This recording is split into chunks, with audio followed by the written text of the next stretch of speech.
En el capítulo 14 del primer libro de Samuel se menciona una lista de los enemigos de Israel contra quienes Saúl tuvo que pelear al principio de su reinado. Te invito a que lo leas, primer libro de Samuel, capítulo 14, versículo 47 y 48. Después de haber tomado posesión del reinado de Israel, Saúl hizo guerra a todos sus enemigos en derredor, contra Moab, contra los hijos de Amón, contra Edom, contra los reyes de Soba y contra los filisteos. Y a donde quiera que se volvía, era vencedor, y reunió un ejército, y derrotó a Amalec, y libró a Israel de mano de los que lo saqueaban. La última nación que se menciona son los amalecitas. Con ellos Israel tenía un asunto pendiente que se remonta al tiempo en que los israelitas salieron de Egipto. Para hacer un poquito de historia, para los oyentes que no conozcáis sobre Amalec, sobre sus guerras, cuando Dios sacó a Israel de Egipto, todas las naciones de la región se maravillaron y el temor de Dios descendió sobre ellos. Esto lo puedes leer en Éxodo capítulo 15, versículo 14. Solamente un pueblo no reconoció el poder de Jehová y se atrevió a levantarse contra su pueblo Israel. El líder de esa nación irreverente se llamaba Amalec. Cuando los israelitas viajaban por el desierto en el camino a la tierra prometida, Amalec los atacó. Simplemente salieron a su encuentro y atacaron a los israelitas cobardemente por la retaguardia. Mientras que los líderes se habían adelantado en busca de agua, los amalecitas atacaron a los más débiles que quedaron en la retaguardia. Milagrosamente, Dios les dio la victoria. Puedes encontrar la referencia a esa batalla, a ese ataque cobarde, en Éxodo capítulo 18, versículo 8 al 13. Éxodo 17, perdón. Aunque Israel ganó la batalla, muchos amalecitas lograron huir. En ese momento el Señor no permitió que Israel acabara con ese enemigo. Sin embargo, Dios no dio por terminado el asunto y declaró lo siguiente, Éxodo capítulo 17, verso 14. Y Jehová dijo a Moisés, escribe esto para memoria en un libro y di a Josué que raeré del todo la memoria de Amalec. Y Moisés edificó un altar y llamó su nombre Jehová Nisi, y dijo, por cuanto la mano de Amalec se levantó contra el trono de Jehová, Jehová tendrá guerra con Amalec. ¿Cuánto tiempo? De generación en generación. Lo que me llama la atención es que la guerra no fue tanto contra Israel, porque ellos no le habían hecho nada a Amalec. Más bien la guerra es contra Jehová. Y lo que hace Amalec es rematar en contra del pueblo de Dios. Los judíos identifican este odio contra Israel como el antisemitismo que ha permeado a lo largo de la historia y que hoy, tristemente, en nuestra sociedad vemos vigente. Estando en el desierto, Dios ordenó a Israel que no olvidaran lo que hizo Amalec, no para guardar resentimiento, sino para que sean conscientes que llegará el momento de completar la justicia con Amalec. Te invito a que leas Deuteronomio capítulo 25, verso 17. Entonces llega el día de tratar con Amalec. Y fue precisamente después que Saúl triunfara sobre sus enemigos. El momento ha llegado. Primer libro de Samuel, capítulo 15, versículo del 1 al 3. Después Samuel dijo a Saúl, Jehová me envió a que te ungiese por rey sobre su pueblo Israel. Ahora pues, estad atento a las palabras de Jehová. Así ha dicho Jehová de los ejércitos, yo castigaré lo que hizo Amalec. Ve pues y hiere a Amalec y destruye todo lo que tiene, y no te apiades de él. Mata a hombres, mujeres, niños y aun a los de pecho, vacas, ovejas, camello y asnos. Hay muchas personas incrédulas que usan este pasaje para decir que Dios es malo, que Dios no tiene amor, porque aquí está hablando de que Dios le dice a Samuel, para que Samuel le diga a Saúl, que no te apiades de nadie. Mata hombres, mata mujeres, mata niños. Muchos se sorprenden, ¿verdad?, cuando leen este mandato, esta orden de Dios. ¿Cómo puede Dios ordenar la muerte de mujeres y niños y aún animales? Es humano hacerse la pregunta, pero Dios tiene razones que sobrepasan el entendimiento humano. El fin de Amalek fue reservado para el primer rey de Israel, y Samuel le dio la encomienda a Saúl, y el rey atendió al llamado y formó un ejército para ese propósito. Cuando Saúl estaba a punto de atacar a los amalecitas, se dio cuenta que había un problema. Junto a los amalecitas vivían también los ceneos. Saúl les dio la oportunidad de salvarse y les envió un mensaje. Primer libro de Samuel, capítulo 15, verso 6. Dijo Saúl a los ceneos: Idos, apartaos y salid entre los de Amalec, para que no os destruya juntamente con ellos, porque vosotros mostrasteis misericordia a todos los hijos de Israel cuando subían de Egipto. Y se apartaron los ceneos de entre los hijos de Amalec. Es curioso, contrario a los amalecitas, los ceneos fueron amigables con Israel. Entre ellos estaba el suegro de Moisés, y muchos de ellos se unieron a Israel. Esto lo puedes leer en el libro de Jueces, capítulo 1, verso 16, y en el primer libro de Samuel, más adelante, capítulo 30, verso 29. Cuando los ceneos se apartaron de los amalecitas, Saúl tuvo el campo abierto para atacar a Amalec. Primer libro de Samuel, capítulo 15, versículos 7 y 8. Saúl derrotó a los amalecitas desde Ávila hasta llegar a Sur, que está al oriente de Egipto, y tomó vivo a Agag, rey de Amalec, pero a todo el pueblo mató a filo de espada. Llega el momento en donde Saúl empieza a obedecer a medias. ¿Y por qué te he compartido el pasaje anterior de la batalla contra Amalec? Porque fue a raíz de eso cuando empezó la decadencia del rey Saúl.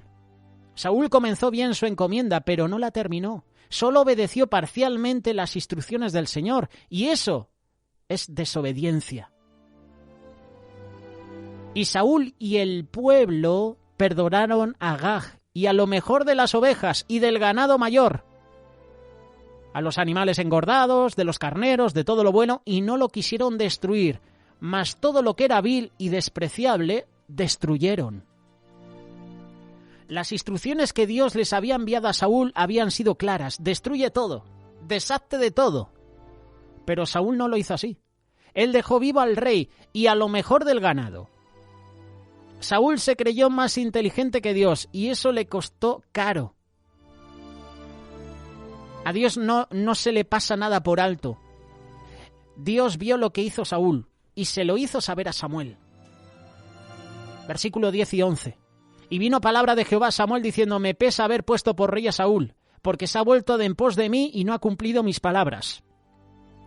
Y se apesadumbró Samuel y clamó a Jehová toda aquella noche.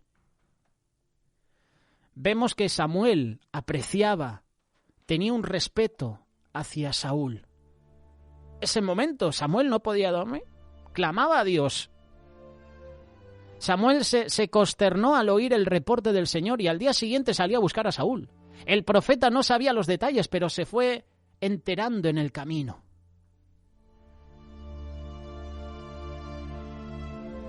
Versículo 12. Madrugó luego Samuel para ir a encontrar a Saúl por la mañana, y fue dado aviso a Samuel diciendo: Saúl ha venido a Carmel. Y he aquí se levantó un monumento y dio la vuelta y pasó adelante y descendió a Gilgal. Lo que se traduce como monumento, en el texto hebreo se usa otra palabra, yad, que significa mano.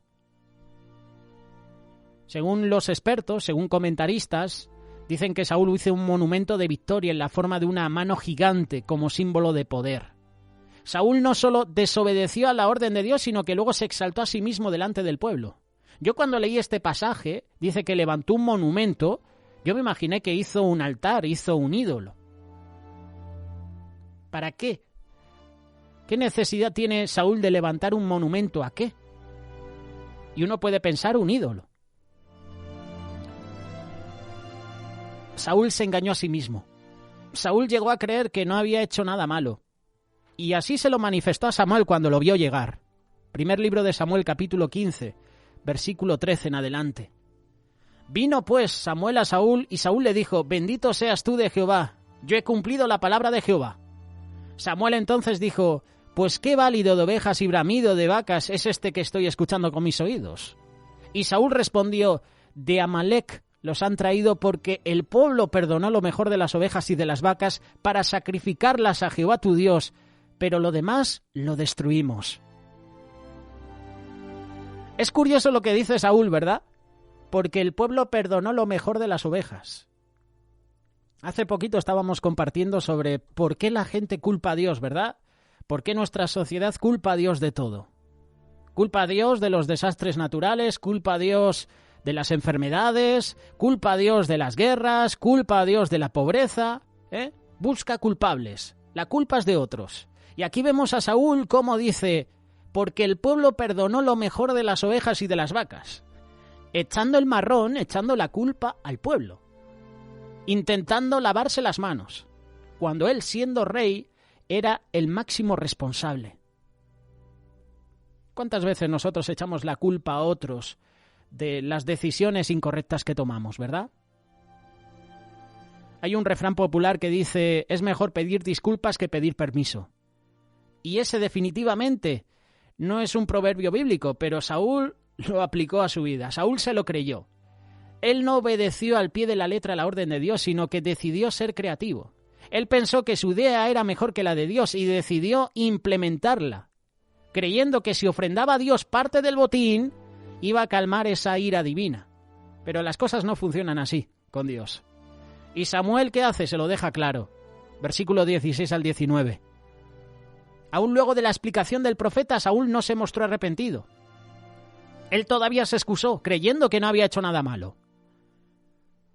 ¿Hacemos nosotros lo mismo? Cuando una autoridad nos exhorta porque nos hemos equivocado, ¿aceptamos la corrección? ¿Nos arrepentimos? ¿Nos humillamos? ¿Reconocemos, pues sí, tiene razón, he fallado, he metido la pata? ¿O seguimos excusándonos?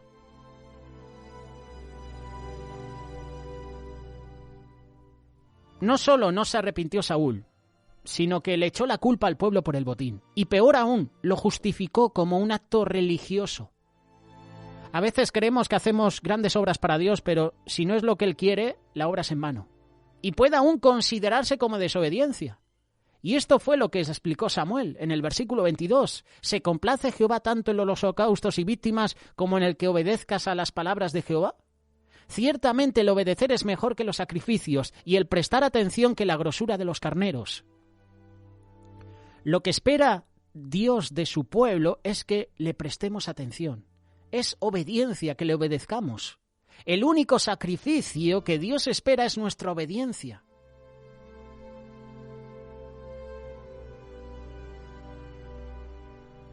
David entendió muy bien este concepto y lo escribió en el Salmo 51, verso 16. Porque no quieres sacrificio que yo lo daría. No quieres holocausto.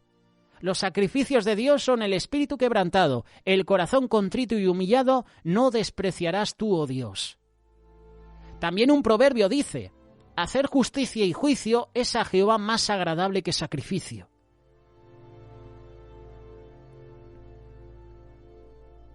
En el siguiente versículo, Samuel compara la rebelión y la desobediencia con la adivinación, la idolatría, la iniquidad.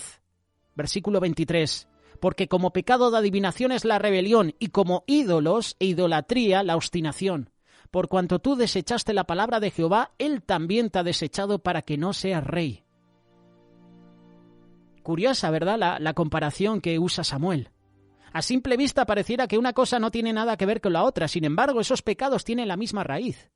Cuando un pagano busca a un dios falso, no lo hace con el afán de buscar la voluntad de su ídolo, más bien lo busca para que éste le haga un favor y cumpla el deseo de adorador. De la misma forma, el rebelde, el que es desobediente, no busca cuál es la voluntad de Dios, sino que presiona y manipula para hacer su propia voluntad. Y Saúl estaba haciendo eso. En el versículo 24 en adelante, hasta el 35, Saúl es cortado. Saúl pierde la autoridad. Avisado por Dios, el profeta Samuel llegó a confrontar al rey y Saúl no se arrepintió, no se humilló.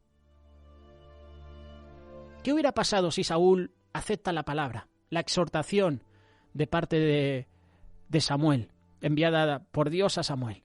Pues a lo mejor si se humilla, quién sabe, Dios, como es un Dios misericordioso, le perdona y le da una nueva oportunidad, no lo sabemos.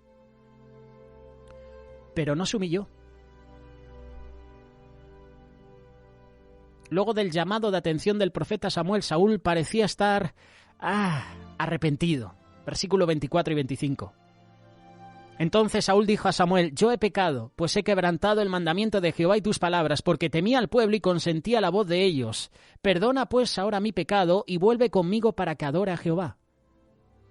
Tal vez Saúl usó palabras adecuadas, bonitas, pero Samuel sabía que el arrepentimiento del rey era superficial y no de fondo.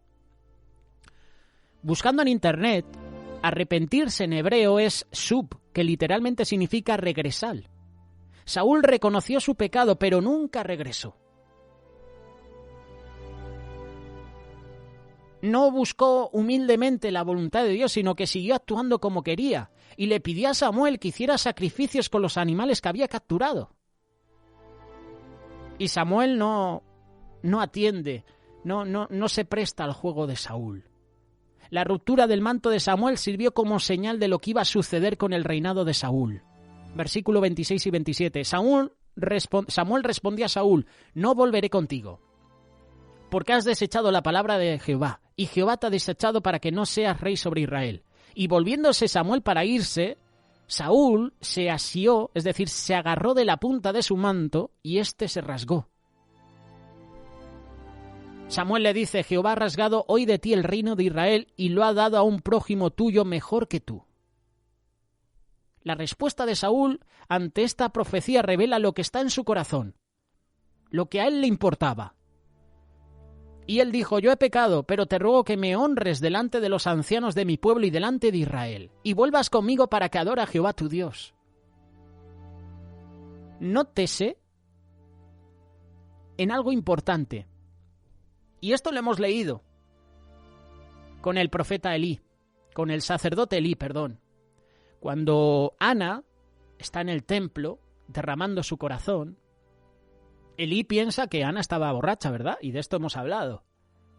Y cuando Ana le confiesa que está derramando su corazón, Elí le dice: que tu Dios te conceda tu petición. Aquí también Saúl está utilizando esa expresión. Lo puedes notar. Nótese que Saúl dijo tu Dios, como si Jehová no fuera su Dios, sino solo el de Samuel. La realidad es que Saúl nunca tuvo un encuentro personal con Dios. La realidad es que Saúl no se arrepintió, sino que lo que quería era no quedar mal. No quería quedar mal delante del pueblo. En síntesis, le importó más la opinión del pueblo que lo que Dios pensara de él. Muchas veces actuamos así. Intentamos agradar al hombre más que a Dios. En ese momento Samuel regresó con Saúl, ya que todavía tenía una misión que cumplir. Samuel no se fue sino hasta completar la misión que Saúl dejó a medias. Él mismo se encargó de acabar con el sobreviviente de los amalecitas. Samuel creía haber acabado con el último amalecita, pero la historia bíblica nos revela que el linaje de Agag subsistió. Todo por Saúl. Según la tradición hebrea, en el tiempo que el rey Agag estuvo detenido por la guardia de Saúl, el rey amalecita logró impregnar a una mujer, embarazar a una mujer. Estos son creencias, tradiciones hebreas. De esa manera la simiente de Amalec logró sobrevivir y un descendiente vuelve a aparecer en la narrativa bíblica del libro de Esther. Esther capítulo 3, verso 1. Después de estas cosas el rey Asuero engrandeció a Amán, hijo de Amedada, agageo, y lo honró y puso su silla sobre todos los príncipes que estaban con él. El descendiente de Agag no solo mantuvo vivo el linaje de Amalec, sino que revivió el odio en contra del pueblo de Dios. Un espíritu antisemita que se ha manifestado a lo largo de la historia. Esther capítulo 9, verso 24, porque Amán, hijo de Amedada, agageo, enemigo de todos los judíos, había ideado contra los judíos un plan para destruirlos y había echado pur, que quiere decir suerte, para consumirlos y acabar con ellos. Por la decisión de Saúl de perdonar, entre comillas, la vida Agag, este tuvo un descendiente, y ese descendiente, en un futuro, quiso destruir al pueblo de Israel, quiso destruir a los judíos. Hay que cortar de raíz el problema, porque si no se va a levantar. Hay que tratar el asunto de raíz, arrancar la raíz, porque si no, seguirá vivo. Y esto es lo que sucedió más adelante. Y regresando a la historia de Samuel, el rey Agag se presentó alegremente ante Samuel, versículo 32, capítulo 15, primer libro, a pesar que sabía que iba a morir. Y esto es porque él sabía que había dejado su simiente viva. Y por eso dijo, la amargura de la muerte ya pasó. Aunque el enemigo crea estar triunfando ante las circunstancias, a Dios no se le pasa nada por alto. Él tiene el control y Dios hará justicia a cada nación, a cada pueblo. A cada gobernante que ha oprimido al pueblo, Dios hará en su tiempo justicia. A partir de este momento, el profeta Samuel se desligó por completo del rey Saúl. Versículo 34 y 35. Se fue luego Samuel a Ramá, y Saúl subió a su casa en Gabaa de Saúl. Y nunca después vio Samuel a Saúl en toda su vida. Y Samuel lloraba a Saúl, y Jehová se arrepentía de haber puesto a Saúl por rey sobre Israel. Cuando dice que Jehová se arrepintió, no quiere decir que él se equivocó. Esto es importante. En hebreo se usa la palabra naam, que literalmente significa suspirar o respirar hondo. También significa lamentarse. Dios no puede arrepentirse porque Él hace las cosas perfectas. Él no se equivoca. Simplemente lamentó que Israel hubiera elegido a Saúl. Recuerda que Saúl fue un rey elegido por el pueblo. Un rey conforme al corazón del pueblo. No un rey conforme al corazón de Dios. Así que Dios se lamentó de haber elegido a Saúl como rey. O mejor dicho, simplemente lamentó que Israel hubiera elegido a Saúl, al igual que lo lamentó el profeta Samuel. En un tiempo, Saúl contó con la bendición del Señor. El Espíritu de Dios descendió sobre él con poder, pero cuando Saúl se apartó tras su propio camino y desechó la autoridad de Dios, él se quedó sin la bendición de Dios. Y aquí comenzó la caída de Saúl. Ahora Dios elegiría a otro hombre. Y ese hombre ya lo conoces, ¿verdad? Que no nos pase como al rey Saúl, de empezar muy bien en los caminos de Dios y por nuestro ego, por no obedecer al mandato de Dios, hacer nuestra propia obra y que el Señor se aparte de nosotros. Que no suceda eso en nuestras vidas. No te apartes de Dios, no te apartes de sus caminos. Si lo haces, es posible que te lamentes.